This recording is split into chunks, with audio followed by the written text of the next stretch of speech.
Hello guys, मैं राजीव स्वागत करता हूं आप सबों का हमारे चैनल नोबेल शिक्षा करंट अफेयर्स में। गाइस, प्रतिदिन अनेक घटनाएं घटती हैं, किंतु कुछ घटनाएं ही एग्ज़ाम के पॉइंट ऑफ व्यू से महत्वपूर्ण होती हैं।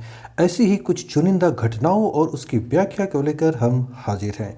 गाइस, अगर आप नए हैं तो चैनल को सब्सक्राइब कर लें, लाइक करें और दोस्तों को शेयर भी करें, क्योंकि यह चैनल आपकी सफलता के लिए समर्पित है। तो चलिए गाइस, शुरू करते हैं। पुरुषों के क्रिकेट टेस्ट मैच में अधिकारी बनने वाली पहली महिला अंपायर है क्लेयर पोलस्क। ऑस्ट्रेलिया की क्लेयर पोलस्क भारत और ऑस्ट्रेलिया के बीच सिडनी में खेले जा रहे तीसरे टेस्ट में चौथे अंपायर की भूमिका निभाकर पुरुषों के टेस्ट मैच में अंपायर बनने वाली विश्व की पहली महिला अधिकारी बन गई हैं। दोस्तों, आपने थर्ड अंपायर के बारे में तो सुना होगा, किंतु चतुर्थ अंपायर के कार्यों को भी आइए जानते हैं। चतुर्थ अंपायर का प्रमुख कार्य होता है नई गेंद को लाना, अंपायरों के लिए मैदान में ड्रिंक ले जाना, लाइट मीटर में बैटरी चेक करना, लंच के दौरान पिच की जांच करना और चाय अंतराल के दौरान यह सुनिश्चित करना कि कोई व्यवधान उत्पन्न न हो। यदि कभी ऑन फील्ड अंपायर में से किसी के साथ कुछ होता है तो ऐसी स्थिति में third umpire on field duty संभालते हैं और थर्ड अंपायर का कार्यभार चतुर्थ अंपायर संभालते हैं। अमेरिकी सेना के पहले CIO चीफ इंफॉर्मेशन ऑफिसर बनाए गए हैं डॉक्टर राज अय्यर। जुलाई 2020 में पेंटागन द्वारा नए पद CIO के सृजन के पश्चात भारतीय मूल के अमेरिकी डॉक्टर राज अय्यर को अमेरिका का पहला मुख्य सूचना अधिकारी बनाया गया है। 3 स्टार अर्थात 3 सितारा जनरल पद के बराबर श्री अय्यर अमेरिकी सेना के IT अर्थात सूचना प्रौद्योगिकी कार्यों के लिए $16 बिलियन के वार्षिक बजट की निगरानी करेंगे। डॉक्टर राज अय्यर मूल रूप से तमिलनाडु के तिरुचिरापल्ली के निवासी हैं। वह बेंगलुरु में पले बढ़े और USA जाने से पहले national institute of technology NIT Trichy में स्नातक की पढ़ाई पूरी की है। ब्लूमबर्ग की सूची में विश्व के सर्वाधिक धनी व्यक्ति घोषित किए गए हैं एलॉन मस्क।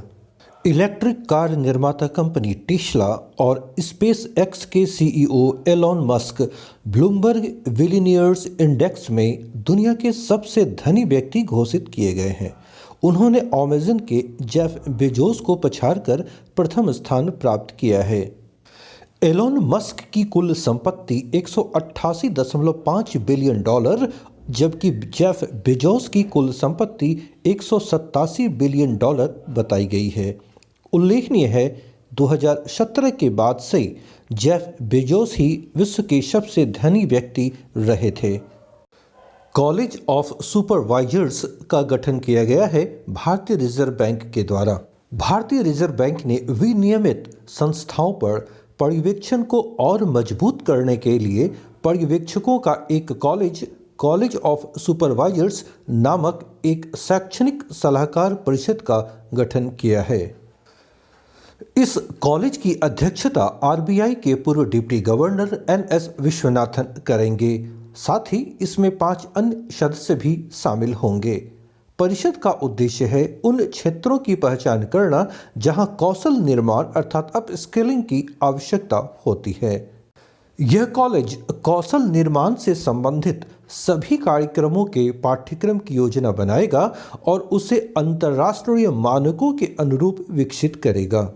यह नए और पुराने दोनों प्रकार के निगरानी और नियामकीय कर्मचारियों को प्रशिक्षित भी करेगा। उल्लेखनीय है कि भारतीय रिजर्व बैंक की स्थापना 1 अप्रैल 1935 को की गई थी और इसका राष्ट्रीयकरण 1 जनवरी 1949 को किया गया था।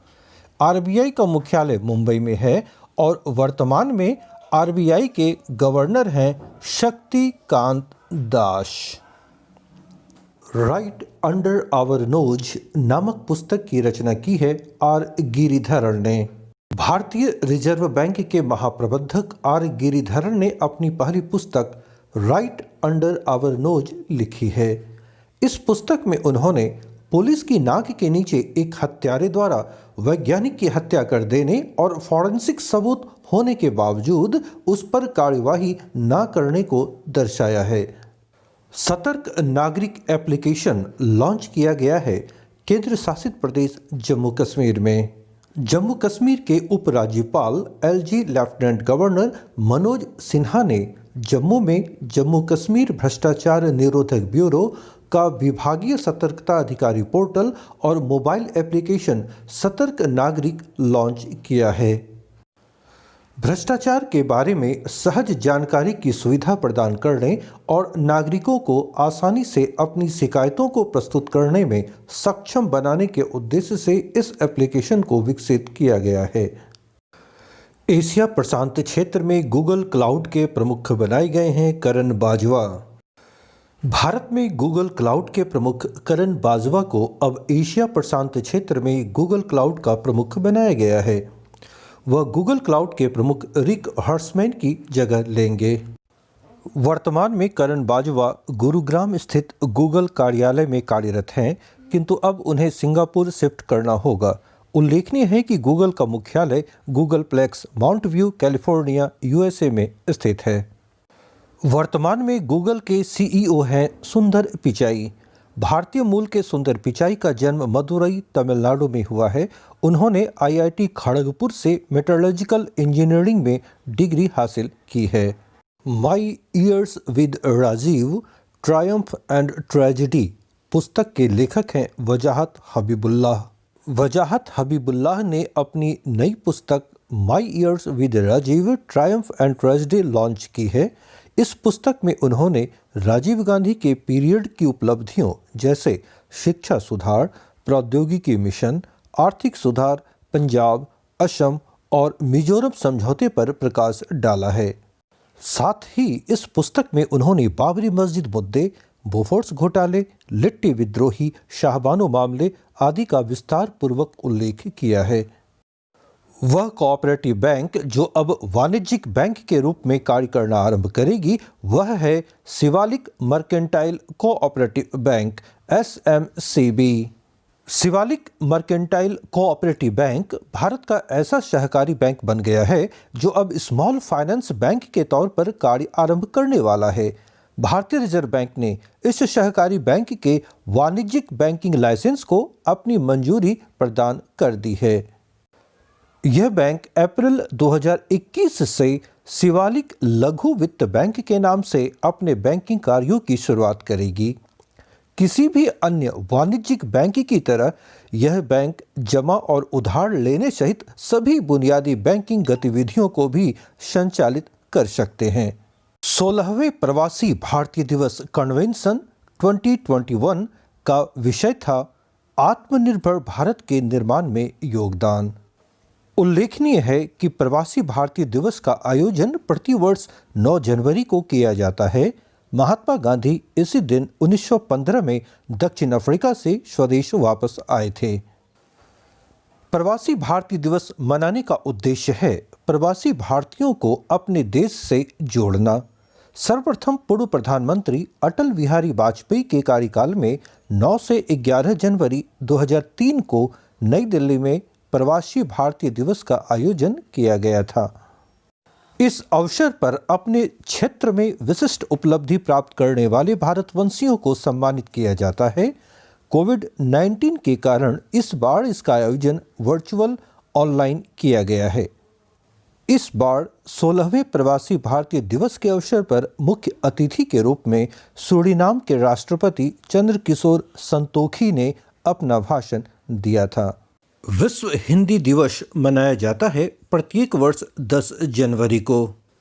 इसका उद्देश्य है विश्व भर में हिंदी के प्रचार और प्रसार के लिए अनुकूल माहौल तैयार करना तथा हिंदी को विश्व की प्रचलित भाषा के रूप में प्रस्तुत करना, जिससे हिंदी को अंतर्राष्ट्रीय भाषा का दर्जा दिलाया जा सके। उल्लेखनीय है कि पूर्व प्रधानमंत्री डॉक्टर मनमोहन सिंह ने हिंदी के प्रचार प्रसार हेतु 2006 में प्रतिवर्ष 10 जनवरी को विश्व हिंदी दिवस मनाने की घोषणा की थी। पहली बार विश्व हिंदी दिवस 10 जनवरी 2006 को मनाया गया था। ध्यान रहे, हिंदी दिवस और विश्व हिंदी दिवस दो अलग अलग तारीख को मनाया जाता है। जहां विश्व हिंदी दिवस 10 जनवरी को मनाया जाता है, वहीं हिंदी दिवस प्रत्येक वर्ष 14 सितंबर को मनाया जाता है। देश के प्रथम प्रधानमंत्री पंडित जवाहरलाल नेहरू ने हिंदी के ऐतिहासिक महत्व को देखते हुए प्रत्येक वर्ष 14 सितंबर को हिंदी दिवस मनाने का फैसला किया था। पहला हिंदी दिवस 14 सितंबर 1953 में मनाया गया था। फ्रेंड्स, ध्यान दें, हिंदी विश्व भर में बोली जाने वाली भाषाओं में से सबसे ज़्यादा बोली जाने वाली 5 भाषाओं में से एक है। सबसे पहला विश्व हिंदी सम्मेलन 10 जनवरी 1975 को नागपुर में आयोजित किया गया था। इस सम्मेलन का उद्घाटन तत्कालीन प्रधानमंत्री इंदिरा गांधी ने की थी। सौर्य सैलरी अकाउंट योजना की शुरुआत जिस बैंक ने की है, वह बैंक है बंधन बैंक। बंधन बैंक ने भारतीय सेना के साथ सैन्य कर्मियों को बैंकिंग सेवाएं प्रदान करने के उद्देश्य से सौर्य सैलरी अकाउंट योजना की शुरुआत की है। इसके अंतर्गत बंधन बैंक सौर्य सैलरी अकाउंट जारी करेगा, जिसमें जीरो बैलेंस खाता हो सकता है। इसमें कोई भी मेंटेनेंस चार्ज नहीं लगेगा। खाता धारकों के आकस्मिक मृत्यु होने पर 30 लाख रुपये का मुफ्त व्यक्तिगत दुर्घटना बीमा और 1 करोड़ रुपये तक का हवाई दुर्घटना कवर को भी इस बैंकिंग सुविधा में शामिल किया गया है। उल्लेखनीय है कि बंधन बैंक एक निजी क्षेत्र का बैंक है। इसकी स्थापना 23 अगस्त 2015 को की गई थी और इसका मुख्यालय कोलकाता में स्थित है। गाइस, आज की वीडियो में पिछले 3 दिनों में घटित प्रमुख घटनाओं का ही उल्लेख किया गया है और ये घटनाएं अथवा सूचनाएं आपके एग्जामिनेशन के पॉइंट ऑफ व्यू से काफ़ी महत्वपूर्ण हैं।